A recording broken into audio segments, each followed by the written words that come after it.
ya uanzishwaji wa wakala za serikali. Wakala upo chini ya Wizara ya Elimu, Sayansi na Teknolojia.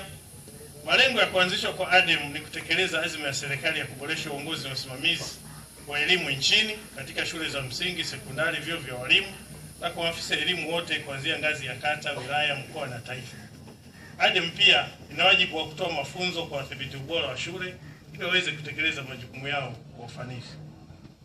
Mgeni rasmi, katika kutekeleza hayo, ADEM inaendesha mafunzo ya muda mrefu na mfupi kuhusu uongozi, management ya elimu na udhibiti ubora wa shule. ADEM pia inatoa ushauri weledi na kufanya tafiti juu ya management ya elimu ili kuzishauri taasisi na wizara zinazosimamia elimu kuhusu kuboresha uongozi, management ya elimu nchini.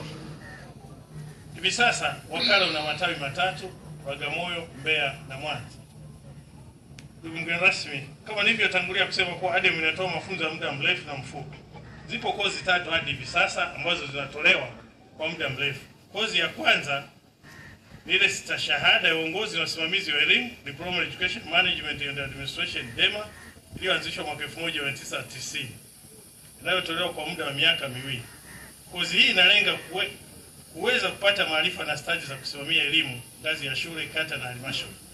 Kozi ya pili ni stashahada ya ukaguzi wa shule, Diploma in School Inspection, DSI, ambayo ilianzishwa mwaka wa masomo 2014-15, inayolenga kuwezesha walimu na wadhibiti ubora kuongoza na kusimamia shule za msingi, sekondari na vyuo vya walimu. Kozi ya tatu ni stashahada ya uongozi, usimamizi wa elimu, Certificate in Education Leadership Management and Administration CEL. Kozi hii imeanza mwaka wa masomo 2014-15, ikilenga kuimarisha usimamizi wa elimu katika ngazi ya shule kwa walimu wakuu ambao leo utawatunuku vyeti vyao vya ufaulu. Kwa sasa kozi ya CEL inaendeshwa kwa walimu wakuu wote katika mikoa ya Iringa, Mbeya, Njombe na Songwe chini ya ufadhili wa UNICEF. Katika mahafali haya kuna jumla ya wahitimu 683 wa mafunzo ya CEL kutoka katika mikoa hiyo minne.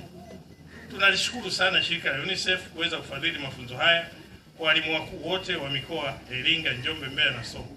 Asanteni sana.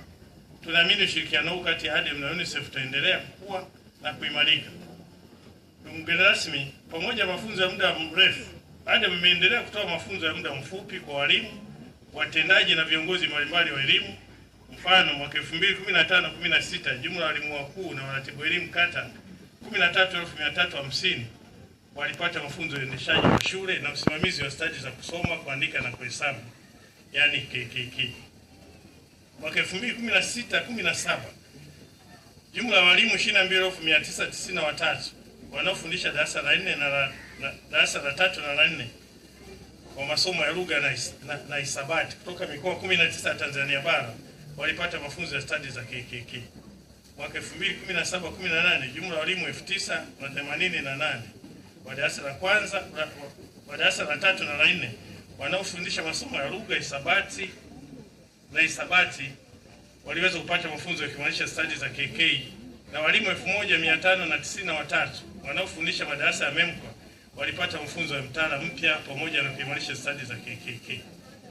Katika mwaka huu 2018-19 mafunzo yametolewa kwa walimu wa nyongeza 1598 wa darasa la kwanza na la pili kutoka mikoa ya Dar es Salaam, Tanga, Geita, Mwanza na Kagera.